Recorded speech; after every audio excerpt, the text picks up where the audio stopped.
What's going on, everybody? Thank you for tuning in to another episode of California Underground. I have with me again Cynthia. Always great to have you on, and we always have a lot of great conversations. And she's always willing to hop in. And well, this was sort of like last minute. We were going to talk about special interests and how they buy out local elections, which I think was pretty wonky.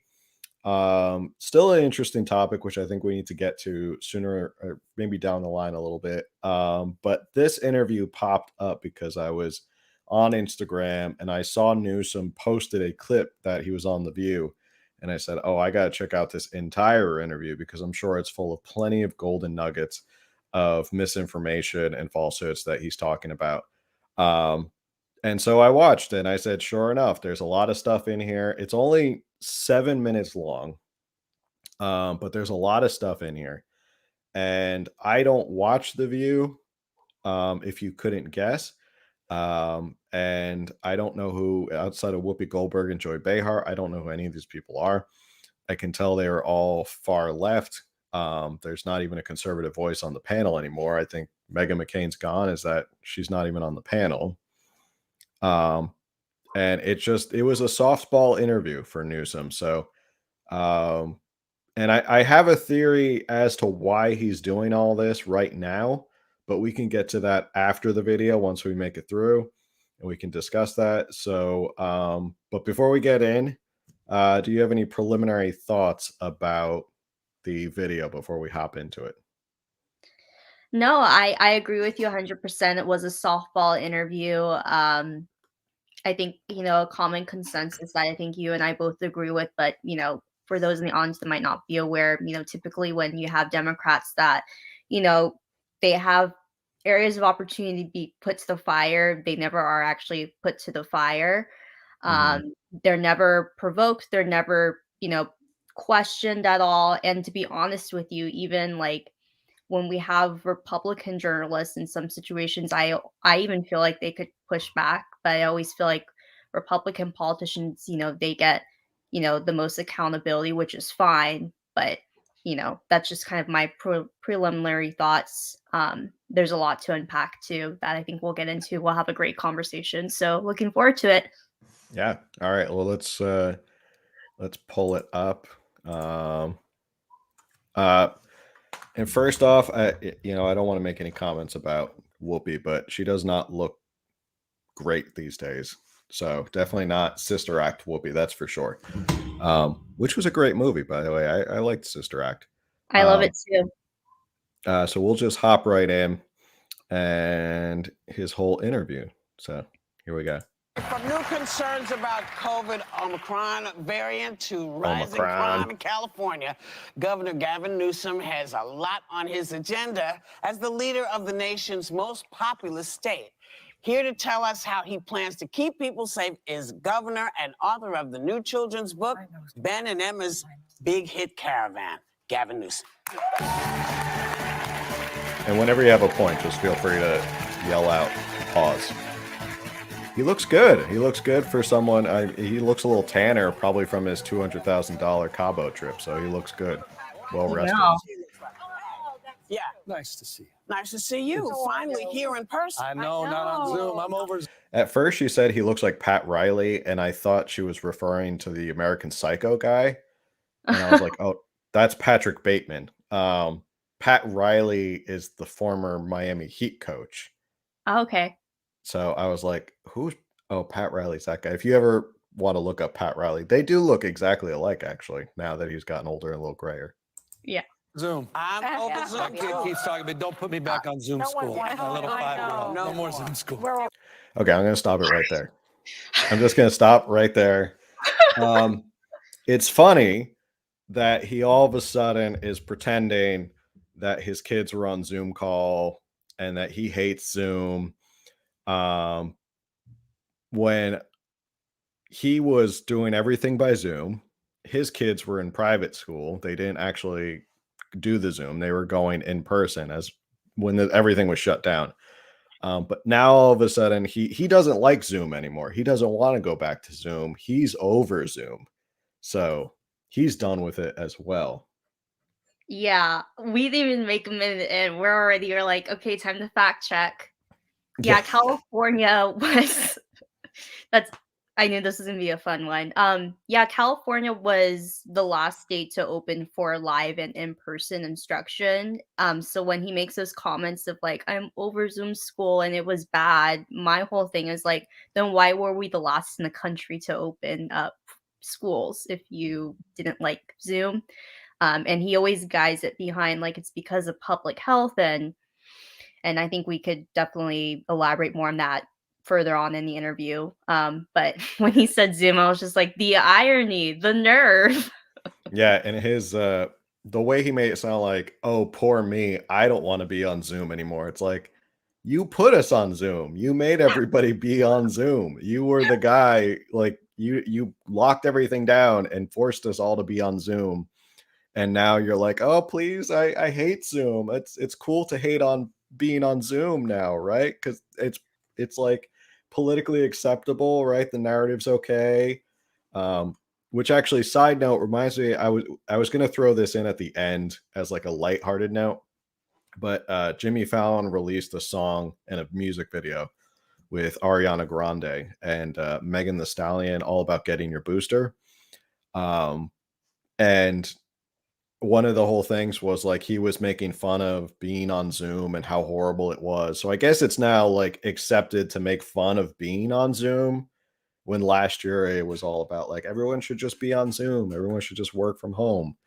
Um, so I guess you can tell what narrative has been approved based on like these shows, right? Yeah, the gaslighting has been out of control. Yeah. Well, we're only 49 seconds in and we've already pulled up. We already had to pause it. So let's keep going.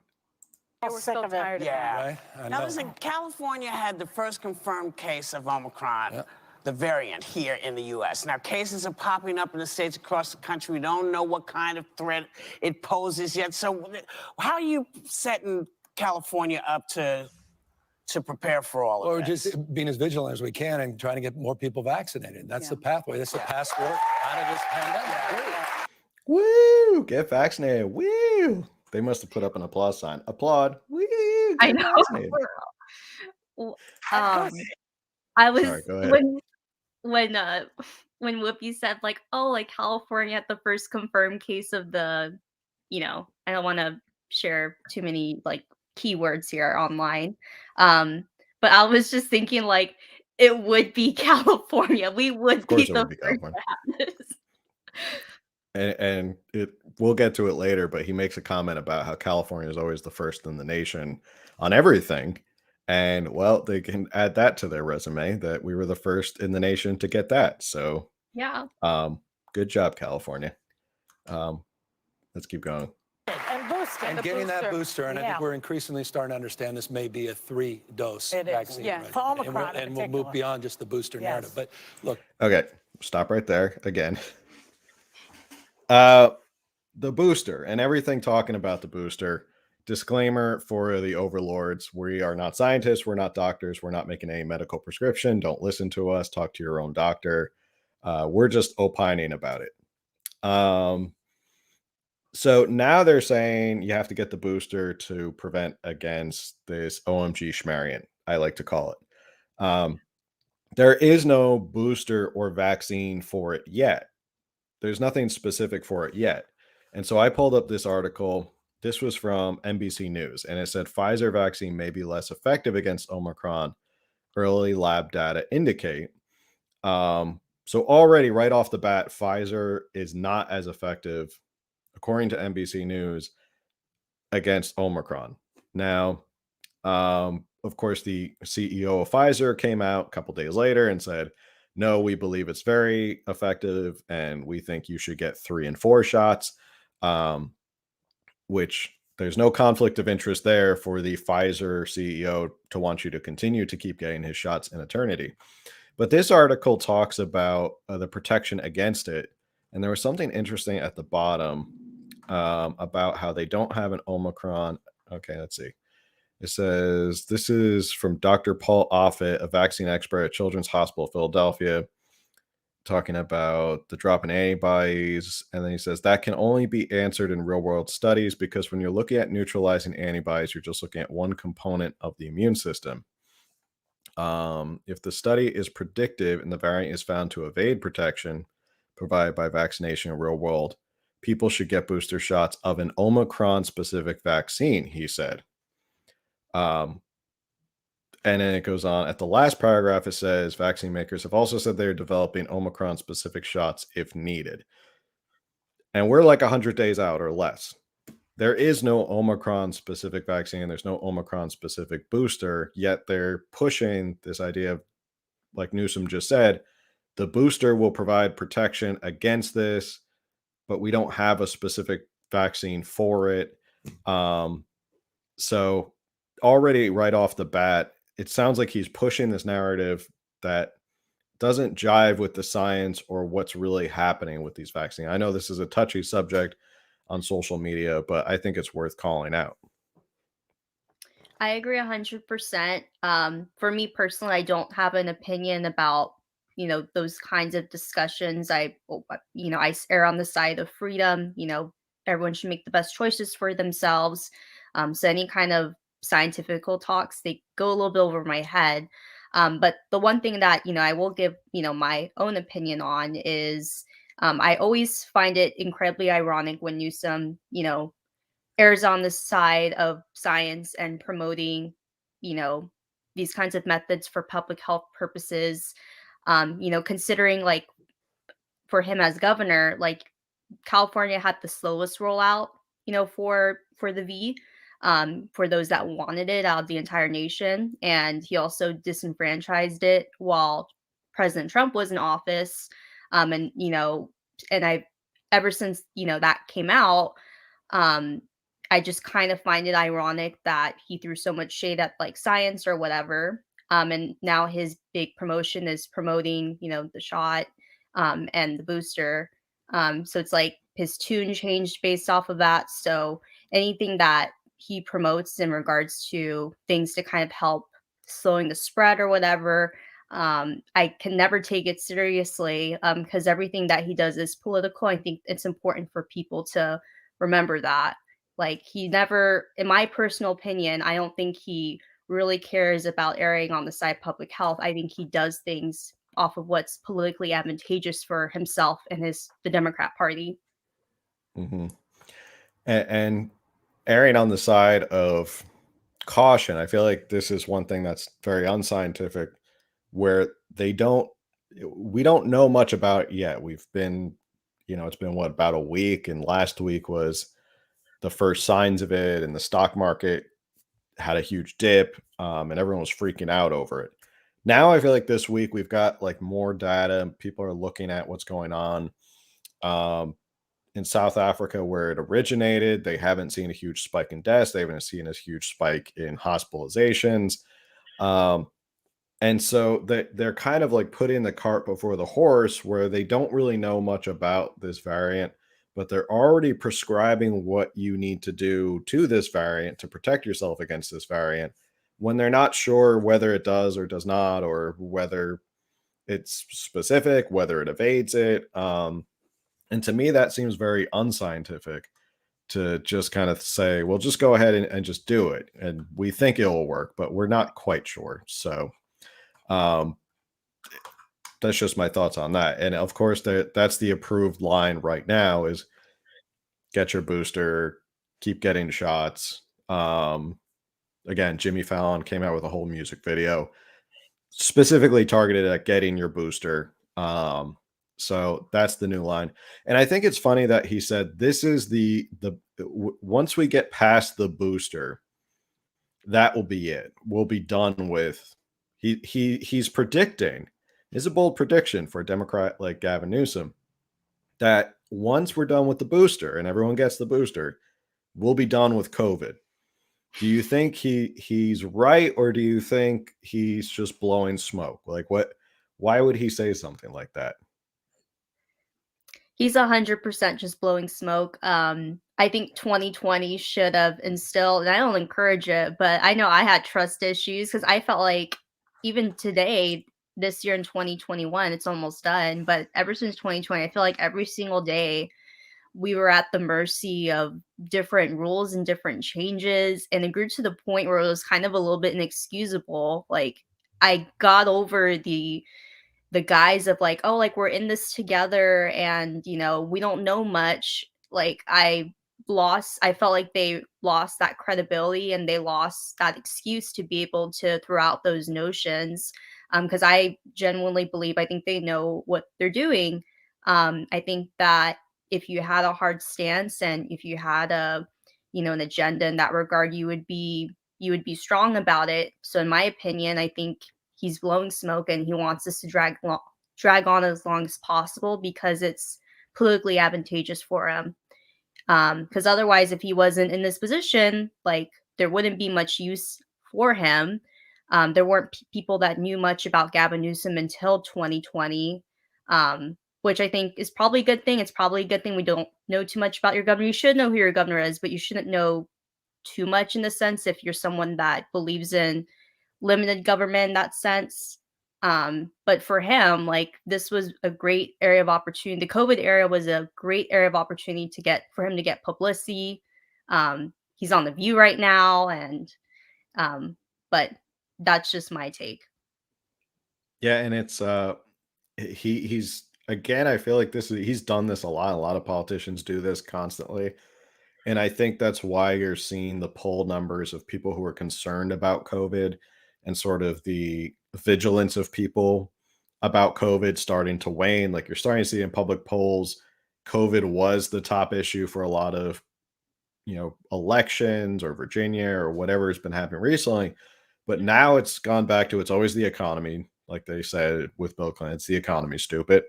Economy's number one. Probably inflation's up there as well, which is part of the economy.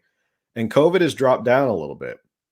And I think maybe part of that is we've been constantly with this carrot and stick for so long. It literally is like Charlie Brown in the football, where they say, oh, if you just do X, we'll be good and we can go back to normal. And then after you do X, they're like, oh no, wait, just a second. If you do Y, we'll get back to normal. And now I feel like we're on like now if you do Z, we'll get back to normal. And I think a lot of people are starting to listen to that and go, wait, I did X, Y, and Z, and now we're still not back to normal. Like at what point do we just say, like, give us, when are we going to be out of this? When is this going to be over? So I think that's a clever political move of him again. He's trying to do the whole carrot and stick thing, where it's like, oh, if you just get your booster, we'll be done. We'll be out of this and we can move on with our lives and we can go back to normal. Okay, but I thought that's what you said about the original doses of the vaccine was get the vaccine and we can go back to normal. Now it's get the booster and we can go back to normal. So we're 1 minute and 24 seconds in and we've already stopped it so many times. But it's good. This is chock full. Do you have anything else you want to add before we move on? No, we're good for now. We got a lot to talk about, so we'll keep going. Yeah. California, 92, almost 93% of adults have received at least one dose. That's right. Okay, I gotta stop it. Based on, and I was trying to find this number, okay? Yeah. Because I pulled it up. I pulled it up from the actual California database, their own site. Yeah. I don't see where the number 93% comes in that adults are vaccinated. I see these numbers, 69.1 of people who are fully vaccinated, 8.2 have been partially vaccinated. So if you add those together, that's still not 93%. 35% of people have actually already gotten their booster. So good on California. They're taking his advice. But I don't know where this 93% is coming in. Yeah, and then even like in San Diego also, one of the county supervisors, Nathan Fletcher, always boosted about, and Nora Vargas as well. They always speak upon like the vaccination rates in San Diego were in like the 90%, which I haven't personally verified. I'm not sure how they get that data. But regardless, if we were to take, Newsom's word and, San Diego's word, but, in particular for Newsom, my whole thing is like, okay, that's awesome. Like, that's a pretty high percentage rate. And that's not surprising to me, considering like regardless of what people's personal convictions are, the majority of people in the country in general, they get those they get those kinds of things. Um, and so for me, like it doesn't further justify Newsom's orders and Newsom's recommendations, because and it does make sense now because you kind of create a perfect analogy. It's like a carrot and a stick. It's always a tug of war thing. It's a never ending cycle. It's like, we're always in like this hamster. We're basically like a gerbil or a hamster, like constantly, in the wheel. I feel.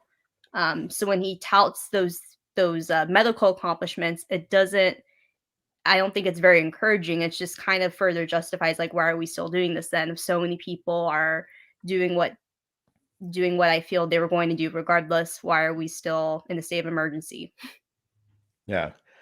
And to say 93% of adults have received at least one dose seems really, really high when you think about the amount of pushback that happens. And you and I are both sort of always on the front lines, and we kind of got our hands in this, and we're always monitoring this. But that seems really high. That seems like basically everybody would have a first dose. And it doesn't seem that way in California. So I don't know where this number comes from. If it was that much of something to brag about, I feel like it would be on the COVID California.gov site. It'd be like first and foremost that 93% of people have gotten, or 93% of adults, but I don't see it here. So I don't know where he's pulling that number from. Um, I mean, he's not going to cite to any of his sources, but that's to be expected. He's on a program that's very friendly to him, so they're not going to call him out on that. So let's see. What does he say next? Let's see if we can get longer than 5 seconds before having to stop again. And that's encouraging. It's not enough. And it shouldn't surprise anyone that we have the third lowest positivity rate in the country. And it shouldn't surprise anybody that we're safely able to keep our kids back in person for instruction without the episodic closures that we're seeing in other parts of the country. In our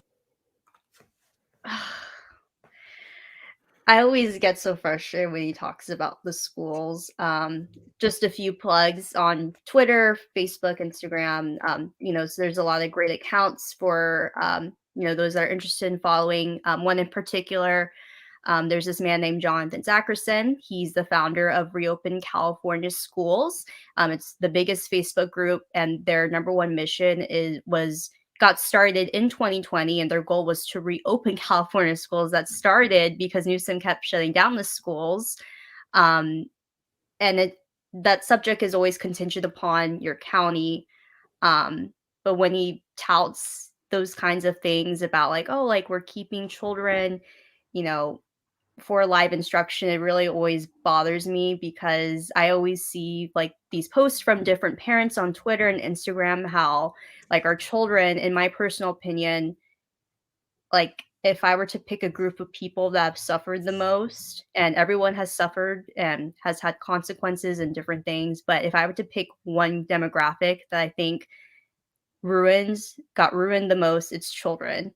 And in my opinion, I think it's because we couldn't be adults. Children still have to wear masks in schools, and they're under scrutiny in regards to like the medical freedom stuff. So yeah, there's so much I just feel like I could just blow up about that. Um, but that bringing children back live and in-person instruction, there's still some schools that haven't reopened for in-person and full-time instruction, and if they are, the children in California have they're under the worst conditions. They still have to wear masks. In LA and Los Angeles, there's also the medical mandates, which have been a big issue, um, in particular for like Los Angeles County. So I think that's one thing he should have several seats of when he's talking about is his record on schools in California. Yeah, it's interesting that he's trying. I don't know. I mean, I think California, you can correct me if I'm wrong. California might have been one of the last states to allow students back into the classroom. Yeah, we were Um, the last one. we were okay. We were the last one to let students back into the classroom. So he's saying, like, well, we haven't, because of all these things we've done, we haven't had to worry about these episodic open close. But okay, school aside, there were these episodic open and closes for pretty much all of 2020 was all episodic. I mean, that was what California was like. It was one day it was you could go do stuff, and then the tiers changed, and now it's color coded, and now all of a sudden he's rolling out these new parameters, and then last December happened and we closed down again. And for him to kind of brag about, well, because we've done these things, we haven't had these episodic open and closing. And he forgets to mention we were the last in the nation to let children back into school or let the students back into school. Doesn't really show that like California's leading. It sounds like California's like lagging behind. Just so all this stuff that California didn't make them the first in the nation to let kids back into school, back to reopen. Logic would dictate that if we were killing it so much with everything we were doing and all the preventative measures, California should have came out of the pandemic a lot sooner, right? Like we should have killed it. We should have been like, we're awesome. We're immune to it. We've moved past it. Look at how awesome. But we haven't moved past it as well as I would say like Florida has. And this was one thing that I looked up when he was talking about the actual positivity rates. Now, he said that they have like the third lowest positivity rate in the nation right now. However, right now, in the last 7 days, California is leading the nation in the amount of cases and new deaths in the last 7 days. And in the last 7 days, there's been 509 deaths. And I'm alluding to kind of giving away what he's going to bring up next. And Florida only had 10. So I don't know if we're still leading according to his statistics. It sounds like we're leading in the amount of cases and the amount of deaths over the last 7 days. So that doesn't seem like a good thing to be leading on. Yeah. And let me post this in the chat so you could kind of pull it up. But if we're also leading in the nation for like schools reopening, then why is the Orange County Board of Education, why did they file a lawsuit to end the state of emergency? Which, in that regard, why is, well, he's going to bring it up later on in the interview, but he always emphasizes like, California, it's a huge state, it's the largest state, so he has to rely on local power, and he gives credit to those that are in local power. And my whole thing is like, okay, so you're relying on that, but you have your local power fighting back against you. So if you want to pull that up, I think it would be interesting. I'm not sure if you've heard about it, but we have a school board trustee fighting back against that as well. So if the schools are doing what they're supposed to as far as reopening, I'll understand like how come these individuals, how come they have to be the ones to step up to the plate, to kind of do what the governor's supposed to be doing if schools are doing so wonderful. So there's just so much to unpack in regards to like education. Our public schools because we have followed science and public health. That said, we have 11 confirmed cases as of this morning of this new variant, and that presumes, I think, that we'll see dozens more in the next days, hundreds more in the next weeks, thousands more. But they're saying that the third dose is what's going to kill Omicron. Yeah. So we have to remember that. The booster is very important. It's critical because we know the science on the waning immunity. We know at a certain point you're going to see waning immunity. As a consequence, that third booster becomes fundamental. That third shot becomes fundamental. Gotta stop it again. So Joy brings up this again, talking about the booster, and that the third shot will certainly kill Omicron, even though we don't know anything about it. It literally just showed up a week ago, and the vaccine companies need 100 days to create an Omicron specific variant vaccine. But Joy Behar, after a week, can conclusively say that this will kill it. That this is from Joy Behar. She's not a scientist, but she can tell you that if you get it, this will be it. And he brings up this interesting point about we've seen the studies on waning immunity, and I pulled up this article. This was from CNS News. Yale epidemiology professor, natural immunity is much longer lasting than vaccinated immunity. A Yale University epidemiology professor said that natural immunity is needed to, quote, combat other viruses, other strains that may be coming as well. And for longer lasting protection, natural immunity is much longer lasting than vaxxed immunity. There's a whole video, but we don't have to watch that entire video. The vaccine immunity has a finite lifespan of somewhere between 3 and 6 months, and it's losing that over time, and more people are getting infected again. And we're seeing that. We're seeing a lot of countries like Singapore, which has an incredibly high rate of vaccination. I think it's over almost like 90%.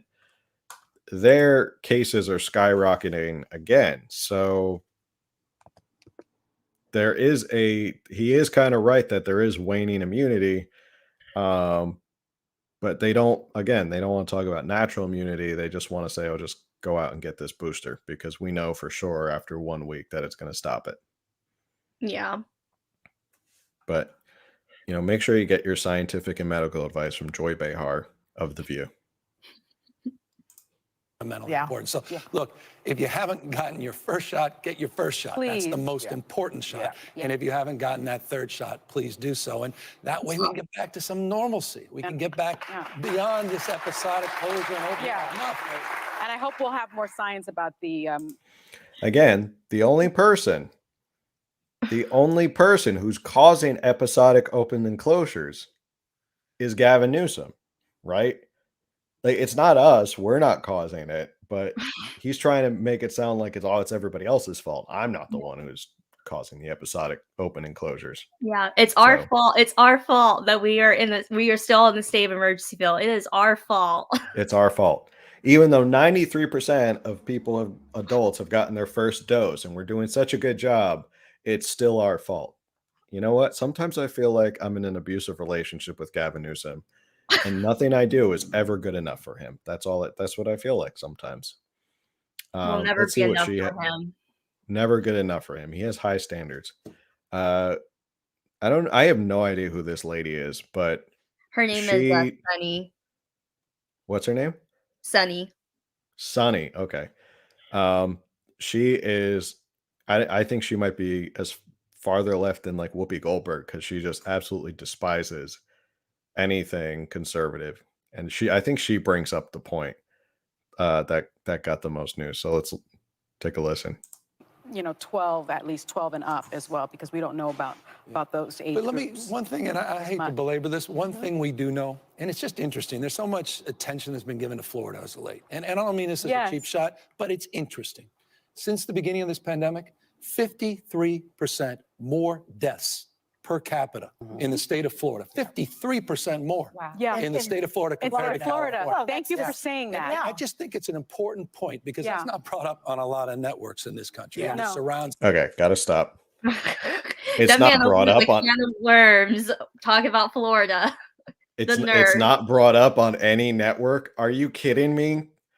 All they do every time there's a blip, anytime there is any sort of spike, they have to go all in on Florida. It's all over the news. If there's a tiny little spike, they're like, oh, cases are spiking again in Florida. Look, we told you. Hospitalizations are up in Florida. We told you. So for him to say the networks never talk about Florida is just, I'm sorry, it's asinine, because they always talk about Florida, and they're making it seem like they're being censored. Like, oh, poor us. No one wants to talk about Florida, and everyone's coddling and protecting Florida. Like he's taking it personally. He's like, why is no one talking about Florida? Why we should be talking about how bad Florida is. Um, but he opens a whole can of worms, and I haven't heard if DeSantis has responded to him, but yeah, if there's anything you want to add, there's some stats I can go into as well. Yeah, I'm trying to pull up my stats as well. Now I know So Kevin Kiley had jumped in and tweeted something about how I couldn't find the actual stat, but Kevin Kiley's a smart guy. I assume whenever he posts something, he's not lying to us. yeah, Um, actually, that I found something here. I'll post in the chat if you want to bring it up. But basically, his last tweet, because he did provide some, while you're looking at that, he did provide some commentary on Twitter, and what his response is this. He said, the governor went on The View and lied. When Newsom said Florida's death rate is 50% higher than California's, and California did better economically than Florida. The reality is, age adjusted mortality in the two states is similar, and California's unemployment rate is 59% higher. So this was from an old thread where Kylie was talking about, the mortality rates of Florida, and that's a journalist, and he was, trying to fact check. But if you like read the thread, basically, Kylie goes into depth and basically shares that, like, no, actually, the mortality rates are very similar, and California is doing a lot worse than Florida, all things considered. daily case rate. Oh, okay. Sorry, daily case rate have been lower than California for the last week. Okay. It's per 100,000 people. Per capita basis, Florida has had fewer cases than every state in the contiguous U.S., with the exception of California. Okay. And then here's the tweet that he shared just today, where he provides his commentary. Florida's death rate is 50% higher than California's, and California did better economic than Florida. The reality is, the age adjusted mortality in the two states is similar, and California's unemployment rate is 59% higher. Yeah, this is the tweet that I saw. No, I like this guy first. You misunderstood. California did better economically because the cost of living is 70% higher than it's Florida. So technically, interesting. Anyway, yeah. So Kevin Kiley points that out, that it is age. There's you can fudge the numbers when it comes to this stuff. You can fudge a lot of these numbers when it comes to a lot of these statistics. But again, over the past 7 days, California has been having the most cases and the most deaths in the nation compared to Florida, which is way behind. If you're talking about what's more deadly right now, it's more deadly in California than it is in Florida. Now, that's only 7 days. It's a small sample size, but it doesn't change that fact. And this is, I guess, what he was referring to was the per 100,000 people. So Florida's here at 288, and then California's way is down here. Where are they? 190. So I actually did my crude math. It was kind of around that, but again, I think it might be dubious because you can play with these numbers all you want. You can say like, oh, this number is better for us, but we don't want to talk about daily case rate numbers, or we don't want to talk about the case rates over the past 7 days, or we don't want to talk about the deaths over the past 7 days. So it's one of those like deceiving ways of him making it sound like no one talks about Florida and how we're like so much better, when in reality you could go metric by metric and show where Florida's better, and you can show in parts where California is better. But he's trying to make it sound like California is doing way better than Florida, when in reality it's not doing way better than Florida. It's probably right around the same place as Florida. And I still cannot for the life of me, like, there are people out there in real life and online and news and Democrat politicians themselves that strongly believe that California is number one in the nation as far as COVID performance and responses.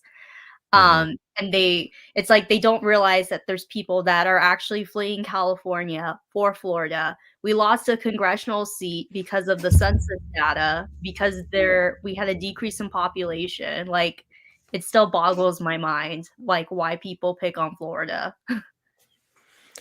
Well, because they're doing everything that the narrative tells you not to do.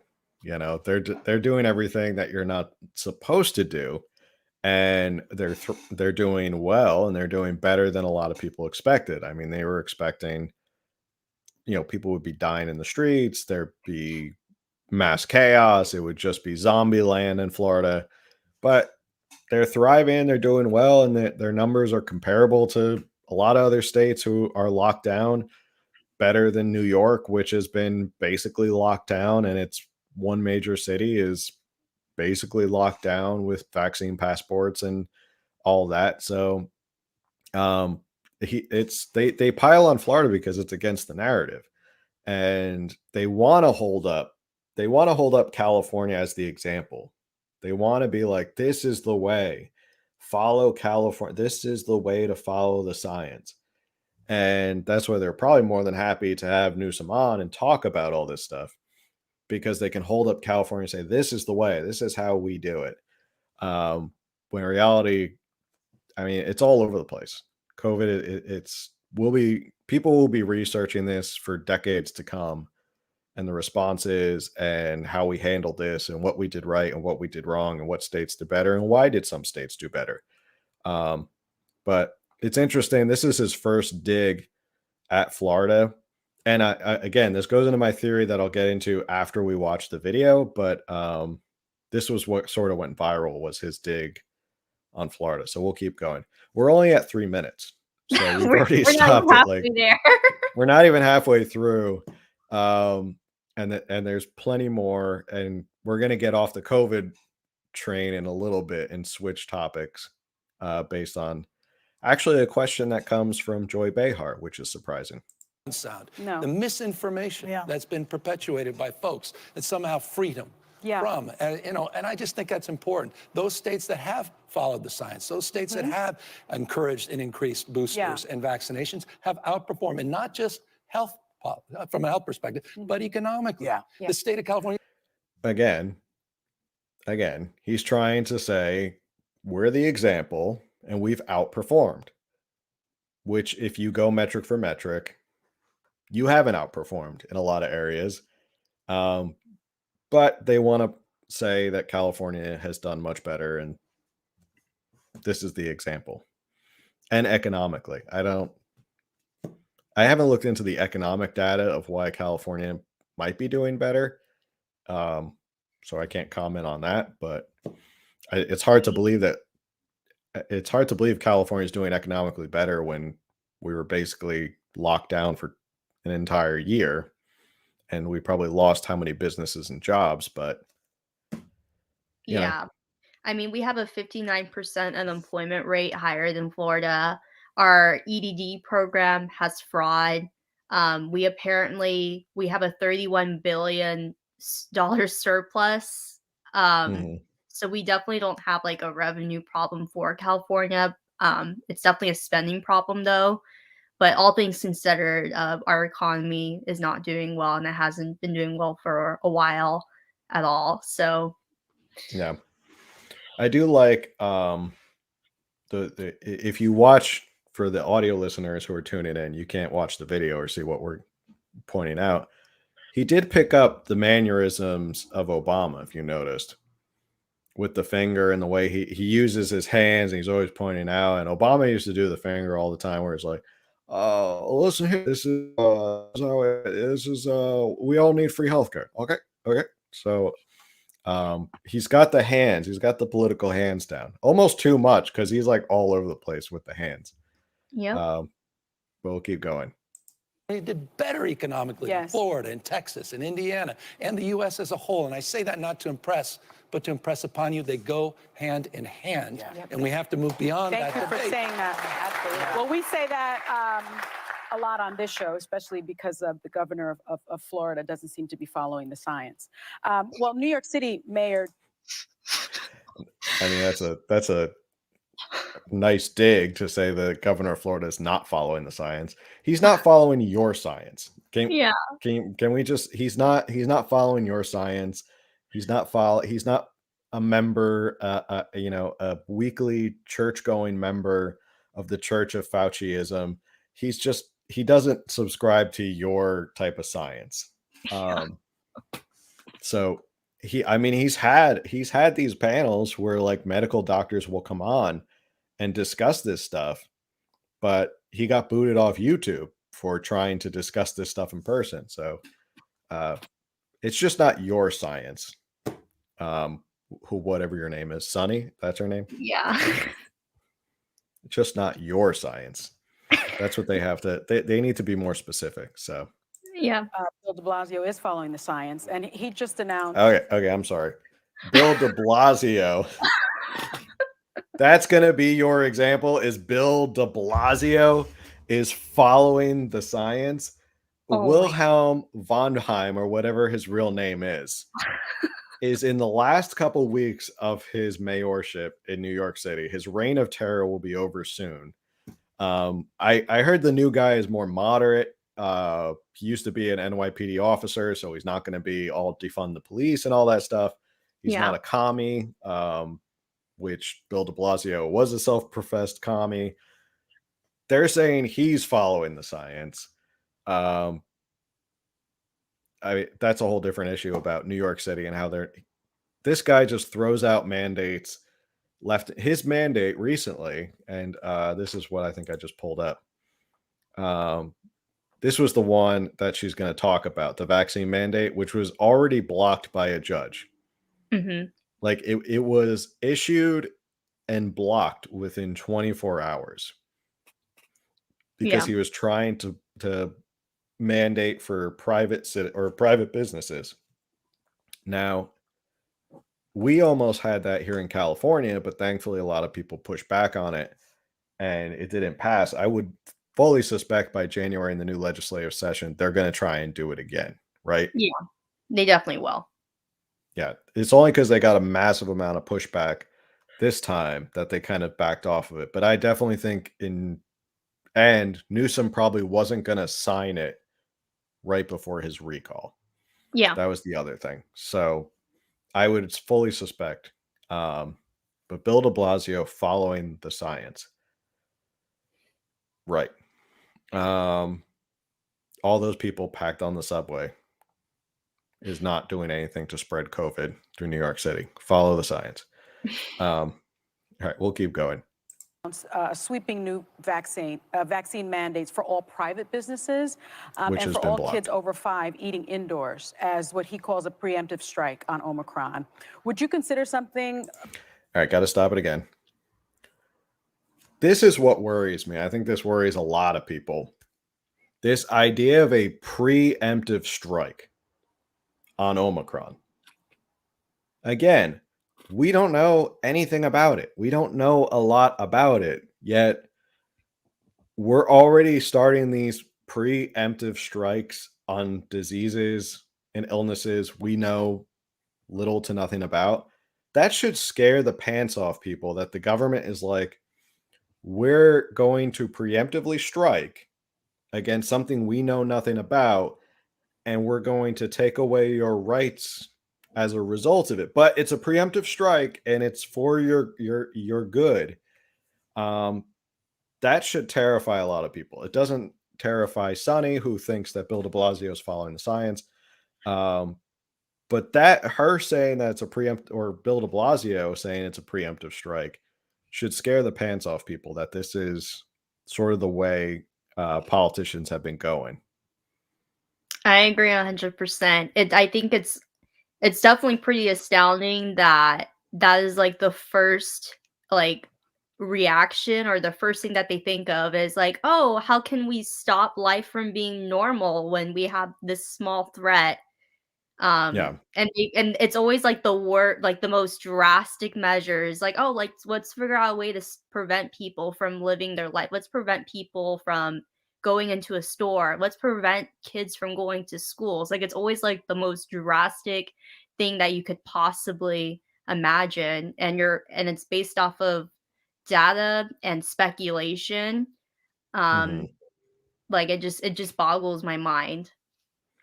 And I don't think it's the government's job to preemptively determine something is going to be a risk to you when they know nothing about it.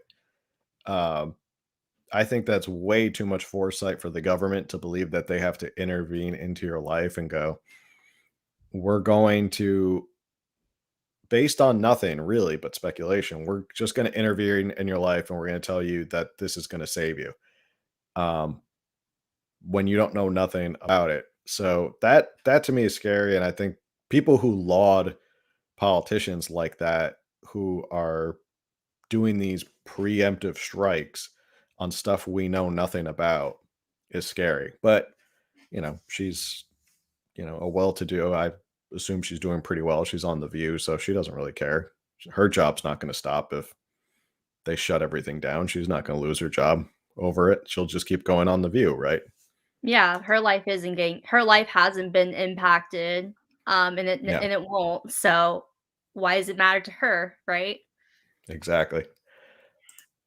Like this, can you rule out imposing more mandates? Look, at this point, with a 2.5% positivity rate, and we're working our way through this, we don't see that in the immediate term. That said, California hasn't been shy for a stay-at-home order, for Yeah, we know. mandate for healthcare workers, for schools, et cetera, and all state employees. We've been first in every category. Yeah. We have cities and counties that have adopted not dissimilar strategies than the mayor here has, and we're not getting away of local determination, particularly in a state as large as ours. Remember, Yeah.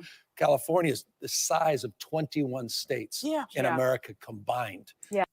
Did All you right. see how San Diego had an OMG case? Oh yeah, I saw it. It's a fully vaccinated and fully boosted. Got the Yeah, OMG schmarrant. it would be our county. Yeah, of course it would be. And now all of a sudden, Nathan Fletcher's probably rubbing his hands together, going, "Excellent. Now how can I ruin people's lives?" Um, so I want to go back to what she said, Sunny, and why she asked, "Can you roll out more mandates?" Why? Why would we need to roll out more mandates?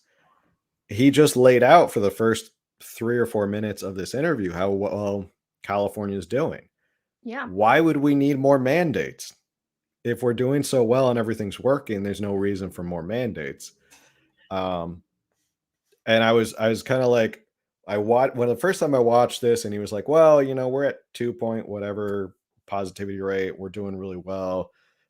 We don't really see that need right now. I went, phew.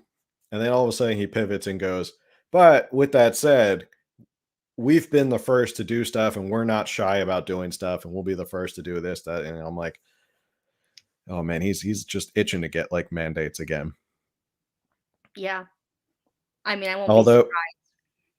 he does bring up this point, and this was something I actually gave him credit for in the beginning of COVID, was when COVID first happened, he kind of governed it like a president, where he said, look, I'll give you the recommendations. I'm not going to require anything. Every county handles it different, which made sense because every county in California was completely different. And everyone was dealing with different things and rates and positivities and stuff like that. So I actually gave him credit in the beginning. I said, cool. He's just going to let counties do it themselves, local government. That's how it should be done. But he's also the guy who stepped in and made himself king of California for almost a year, where Yeah. he basically said, I'm just going to decree everything across the state, regardless of where you are. If you're in LA County or if you're in Inyo County, you all have to follow the same rules. So for him to kind of tout that he's all about localism and keeping it at a local level is kind of odd, since he was basically king of California for a while. Yeah. No, I agree. Yeah. And so that's why localism is determinative. Really? And that's why I appreciate the work that many mayors and regional leaders have provided in this And not pandemic. the We are Republican denying leaders. that right. Yeah. We are partnering from a regional basis. So I can't opine on the specifics here on the basis of that determination, but I respect that determination. And I prefer a default that focuses on science and public health than the default of walking backwards. Right. Yeah. Okay, I'm going to change the subject now because California is seeing a wave of smash and grab robberies where mobs ransack retail stores. Yep. Your own business has been robbed multiple times in the past year. You have a couple wine stores, I understand. Yep. Critics in law enforcement blame this on your lax bail and theft policies, emboldening criminals. Yeah. Okay, here's your chance to tell us. Well, they couldn't even identify what they're referring to as it relates to those policies. Oh, but we can. We can. Don't worry, Noodles. Don't worry. We can. First off, let's look at Prop 47 on Ballotopedia. One of the big issues was Prop 47, which reclassified a whole bunch of felonies as misdemeanors. And then there's this whole part about debates, and you can go for yourself and look at it. I'll put the link in the show notes if you want to read more about it. Passed by a wide margin. I didn't realize it passed by that much. 59 to 40. That's pretty scary. But when you go down and you look at it, who's the first person who supported it? Lieutenant Governor Gavin Newsom. And then let's move over to Prop 57. And this is parole for nonviolent criminals. And this is where they reclassified a bunch of violent crimes as nonviolent crimes. And you go down to the bottom and look who supported it. Lieutenant Governor Gavin Newsom. So now he's trying to walk back and say, I don't know what they're talking about. These aren't my policies. I've never supported this stuff. This is wrong. But yeah, you did support this stuff. The cash bail was I think it was a Supreme Court case. But those two propositions alone, 47 and 57, are definitely two policies that he supported in the past. And now he's trying to walk back and say, like, oh, I don't know. No, none of my opponents can point to where I supported these policies and why there's rising crime. Yeah, I trust nothing when Newsom talks about crime, considering he released violent criminals in 2020 during COVID because he felt like, it was best for science. He kind of he just lost all credibility when he did that for me. Yeah. So I was actually surprised Joy Behar brought up this. Maybe this was because they wanted to give him a softball so that he can respond to it, because it's one of the biggest things facing California right now. Yeah, and there's other. It's like a nationwide discussion too. Like even like on all the news networks, they're talking about it because the rise of crime is actually nationwide. But in particular, they always use California as a case study because of the smash and grab crimes lately. So that's a lot of rhetoric. That said, it's unacceptable what's happening. Those images are unacceptable. Yeah. I can give you facts, and I'm happy to share them, but there's feelings as well. And then the feelings matter more. Do I feel safe? Do I That's feel reassuring. We have a governor that cares about please. feelings more than policies. Yeah. I care more about feelings than the actual facts. Forget the fact that the Louis Vuitton store was in Union Square in San Francisco was robbed for everyone to see, and no one stopped him. But we have to talk about feelings. Feelings are very important right now. I wonder how those people robbing and smashing and grabbing were feeling as they were stealing expensive handbags. These flash mobs that They're organized, aren't they? Very organized. Yeah. And I just want to know, we take not only They taking are this here, we're organized. calling it out. Joy. There's no excuse. We don't condone that kind of behavior. We want to arrest and prosecute folks, and we are doing that. We actually not only prosecuting, we just announced a 6-year sentence for an organized ring just last week. There have been prosecutions and there have been arrests in LA. Wow. One ring. Well done. we're gonna I'm gonna have this is kind of a plug for the next podcast, but a colleague of mine who's a prosecutor, she's going to be on next week. She's going to talk about the rising crime and stuff like this, and what it's been like as a prosecutor. um and I think I brought this point up on my social media, is you can prosecute all of these, and people say, well, it's you're not going to get put in jail if you rob less than $950. Okay, that may be a little bit too much of a loose interpretation. It's a misdemeanor, meaning you probably won't get jail time. You'll get like a fine and a slap on the wrist.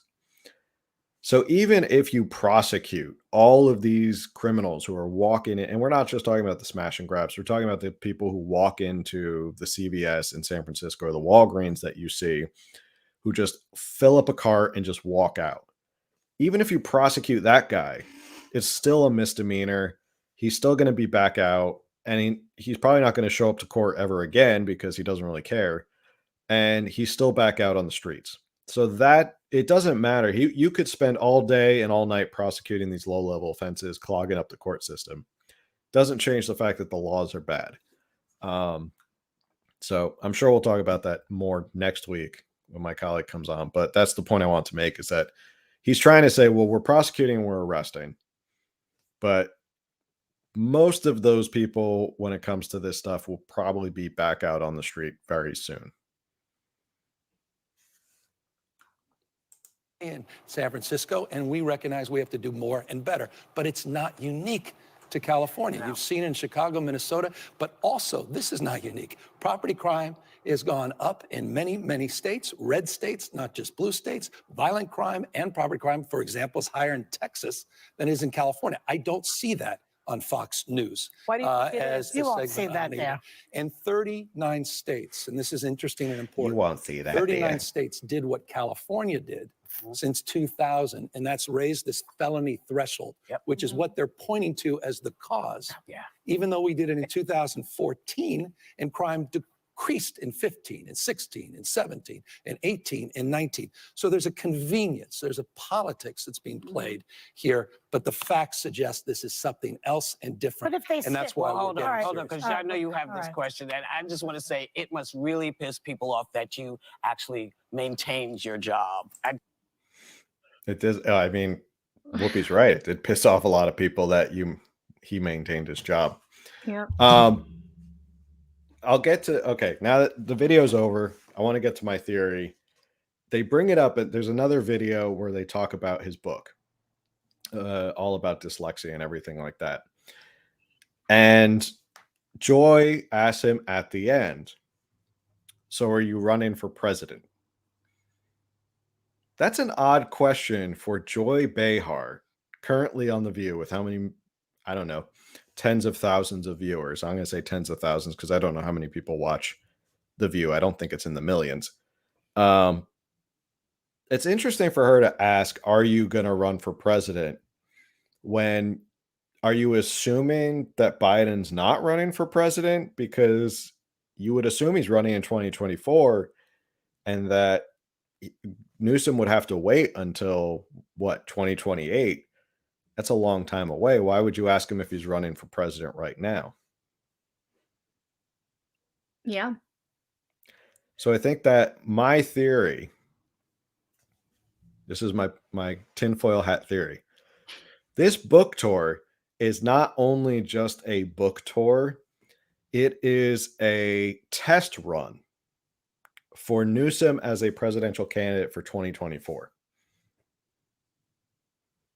What are your thoughts?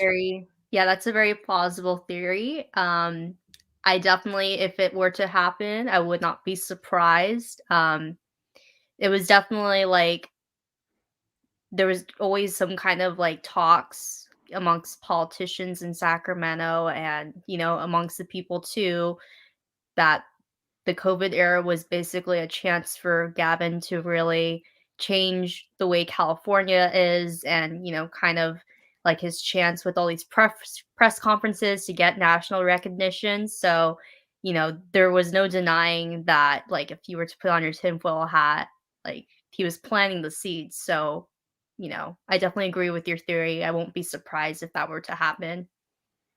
Yeah, and I think the more reports I hear coming out that uh Biden doesn't like Kamala and she's not very popular and her staff hates her.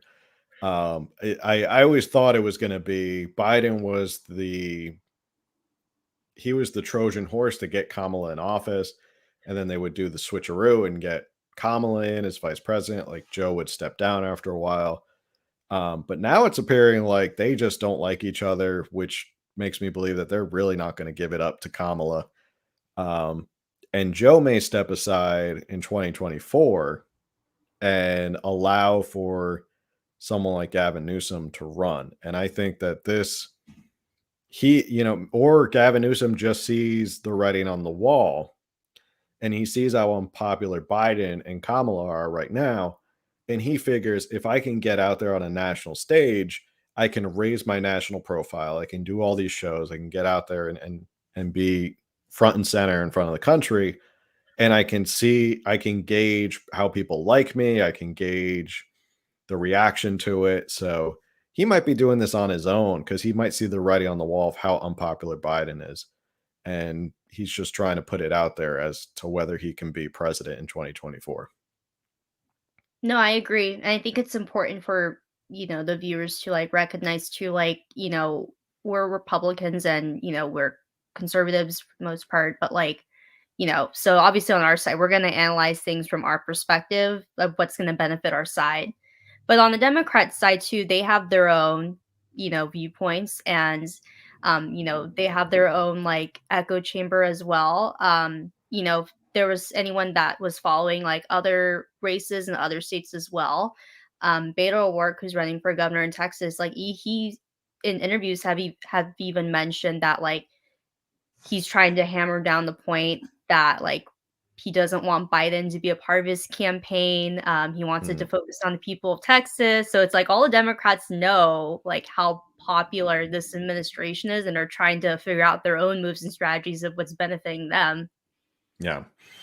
Yeah. And I think they see the same polls we're seeing. And I've just seen poll after poll come back. Poll Watcher is a really good one on Twitter. If you ever want to follow, Poll Watcher is very good. And I've just seen poll after poll of like Biden just cratering with independents, and he's just not doing well. Now, Wall Street Journal came out with Hispanics are evenly split amongst Democrats and Republicans. And if 2024, who would you vote for? And I think Trump would win amongst Hispanics against Biden if the election were held today. So I think they just see the writing on the wall.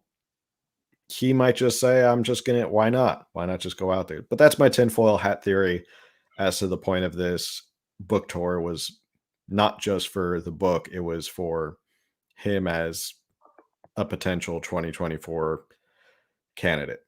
But I always like to postulate and make those theories. And I don't think it's that crazy or that out there.